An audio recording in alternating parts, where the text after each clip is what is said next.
A coisa não tá nada fácil para Cruzeiro e Coritiba. As duas equipes que se encontram no Z4 da Série A podem ser duramente punidas pelo STJD.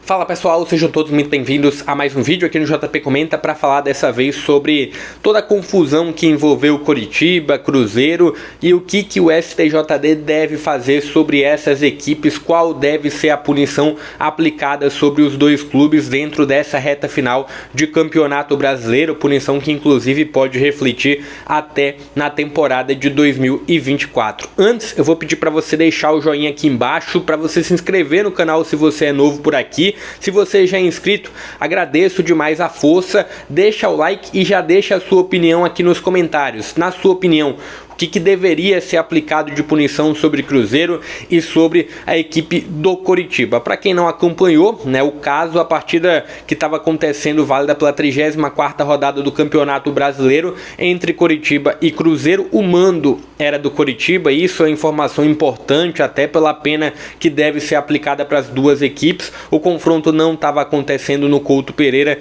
e sim na Vila Capanema, no estádio do Paraná, e depois do gol do Coritiba, o gol inclusive ainda estava sendo revisado, parte da torcida do Cruzeiro terminou invadindo o gramado, parte da torcida do Coritiba também invadiu e tivemos um confronto, como dá para ver aqui em algumas imagens que eu estou colocando aqui acima. Eu estou trazendo uma matéria também do GE, do André Ribas e do Rodrigo Saviani, foi publicada nesse dia 14/11, trazendo possíveis punições para as duas equipes. Eles fizeram uma entrevista com o procurador-geral do STJD, né, o Ronaldo Botelho, que esclareceu o que deve ser aplicado sobre as duas equipes. Previamente, deve haver uma suspensão em relação à torcida. Então, tanto os jogos do Cruzeiro jogando no Mineirão como fora de casa, o Cruzeiro ainda tem 6 jogos dentro dessa reta final. Cruzeiro não deve contar com seus torcedores. Jogo do Coritiba também, tanto dentro de casa como fora. Coritiba não deve contar com os seus torcedores. Coritiba tem 4 jogos ainda a serem disputados. Ainda tem chance matemática de permanência, mas é muito difícil. E o Cruzeiro tem 6 jogos a serem disputados, ainda com a chance um pouco mais real de permanência. Mas trazendo informações sobre as punições que de fato podem acontecer, não apenas preventivamente. O que prevê o artigo 213, que é o artigo que é justamente sobre invasão e desordem em praça desportiva.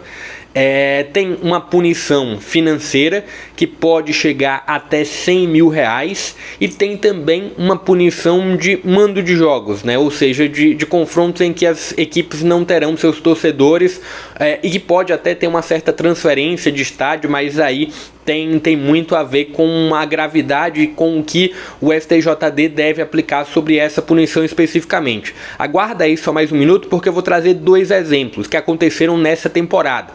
Houve uma punição sobre o Vasco, né? O Vasco, ele não pôde contar com o seu torcedor em 4 jogos do Campeonato Brasileiro nessa temporada.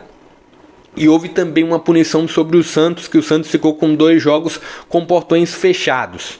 É o que deve, e é justamente por conta desse artigo 213, é o que deve acontecer com o Coritiba e com o Cruzeiro. De 1 a 10 jogos, né, sem a presença dos seus torcedores, só que tem um agravante para o Coritiba. O Coritiba, por ser o mandante, ele tem a responsabilidade de promover a segurança no ambiente, coisa que a gente viu que terminou não acontecendo.